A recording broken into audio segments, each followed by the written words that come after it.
Washington has suspended a shipment of thousands of bombs to Israel over concerns the country is about to launch a full-scale ground offensive in Rafah. Israel launched a limited operation in the city on Tuesday, seizing the border crossing with Egypt in a bid to choke off supply lines to Hamas. There's been fierce international criticism towards Israel's plans to move into Rafah to eliminate the Hamas battalions it says are based there. More than 1.4 million Palestinians have sought shelter in the city, moving there on the advice of the Israeli military, who declared it a safe zone.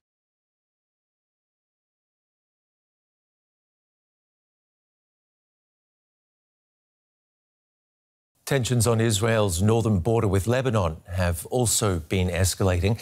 The Israel Defense Forces have been engaged in cross-border fire with the Iran-backed militant group Hezbollah, which has been firing rockets into northern Israel almost daily.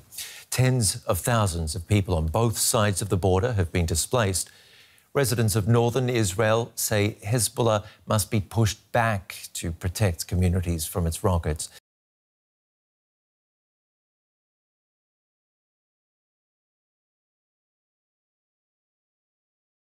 Russia says at least 8 people have been injured in an Ukrainian attack on the border city of Belgorod.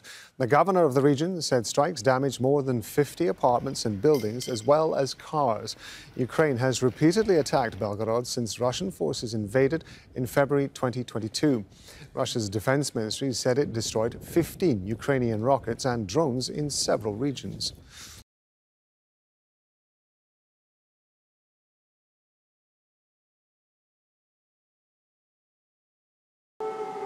It was the latest in a string of attacks targeting Ukraine's civilian infrastructure.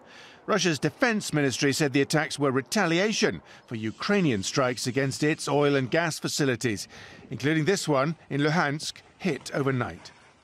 It was a public holiday in Ukraine, the day marking the defeat of Nazi Germany in the Second World War.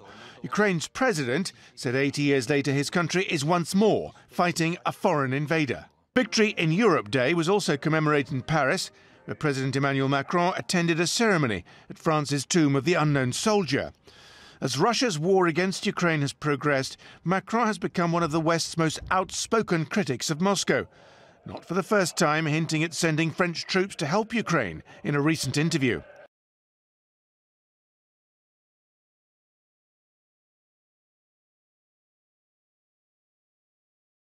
A vicious cycle of violent spring weather strikes again. Large tornado right here. Tonight in storm-battered Tennessee, one person is dead after authorities say a tree fell on a car north of Knoxville.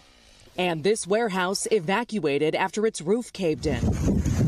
In southern Michigan, fierce winds overnight ripping a massive chunk out of this FedEx facility, revealing multiple stories of fallen metal and wires. FedEx writing, "We are grateful there were no serious injuries."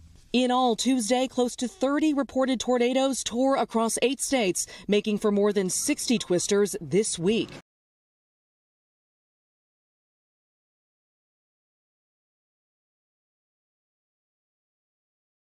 In George, South Africa, a building collapse has sparked urgent investigations and a massive rescue operation.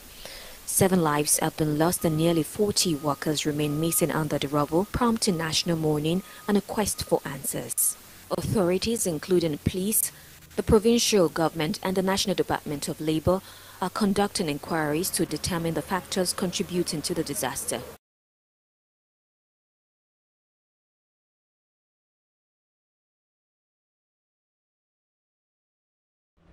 Japan is to start hunting fin whales in a move certain to face strong opposition from environmentalists. Chief Cabinet Secretary Yoshimasa Hayashi on Thursday said the species would be added to its commercial whaling list after the country's fisheries agency this week sought public comment on a draft revision of its policies. For the last 5 years, Japan has been trying to expand its whaling business.